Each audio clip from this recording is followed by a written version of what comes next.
to show you 3 tips to make you feel better or be better at sparring in Taekwondo.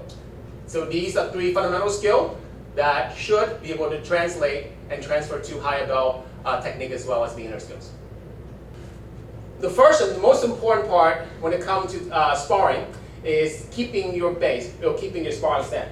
If you watch my partner here, this is his sparring stand. For most beginners, we learn this. However, it's hard to maintain a proper stand. If you notice the way he's standing, his base is wide.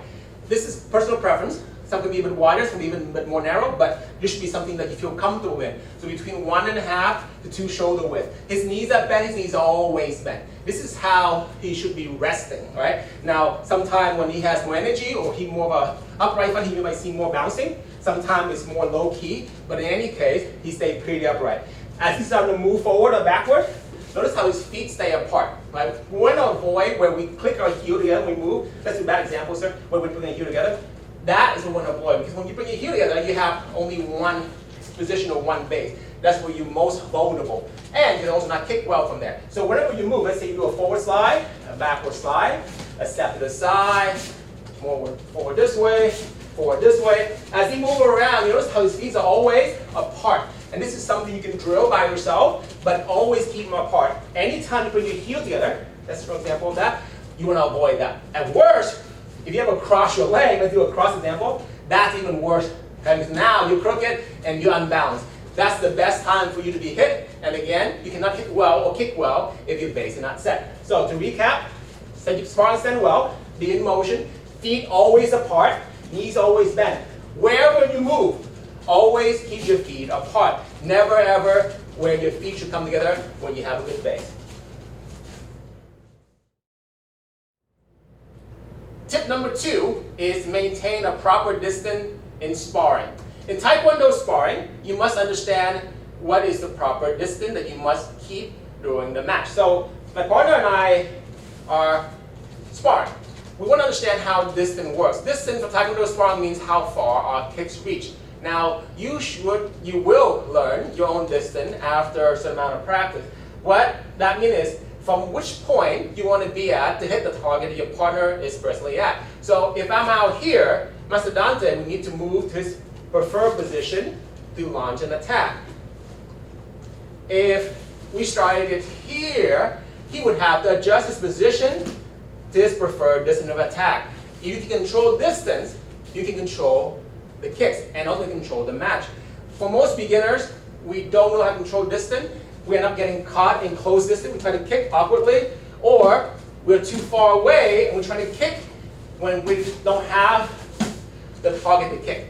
So you want to make sure you have the correct distance before you do anything else. So how do we drill that? First, it helps if you have a partner, but even if you don't, let's say I'm a back or a target, Master Dante, my partner here, may move around a little bit and adjust to find position, throw a kick from. If he's too close, he backs out.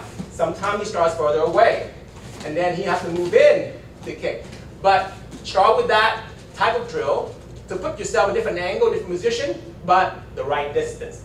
Now, if you're fortunate to have a partner, whether it's in class or outside of class, you can have your partner give you some distance control drill. For example, I may go to a sparring stand, I may move, and I stay fixed. Then he works on his technique from there. Then after he's finished, I may move again. He works from there. I may move again. He works from there. Notice now we're only doing offensive skill, meaning I'm not doing any attacking from the counter, I'm just moving. But the same can be said for counter too. Right now, all I'm doing is give my partner different distance. And he has to adjust to that distance before he throws the kicks. Tip number 3 is how to properly hold your hands and arms in Taekwondo sparring. Taekwondo sparring utilize legs, almost entirely legs. There are some punches in there, but we use our legs a lot more, and that's okay. That's the highlight of Taekwondo. We use our legs.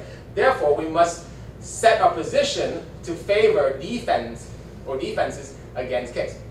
Typically, for new beginners, we're taught to keep our arms up for self-defense purpose, which is really good. However, for sparring, we want to make sure that we can move better and be more fluid. So we usually prefer a change of position. For me, I like my front arm to be dropped a little bit, my back arm to stay high. This front arm acts as a shield.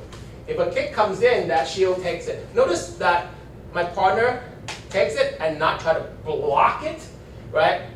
This is the concept of covering versus blocking. We're not blocking, we're taking on the arm. The idea that I'm going to take this because it's allowing me to maintain position to throw a counter. If I block, I may take myself out of position to throw a counter. So that's the first concept. But let's go back to arm position.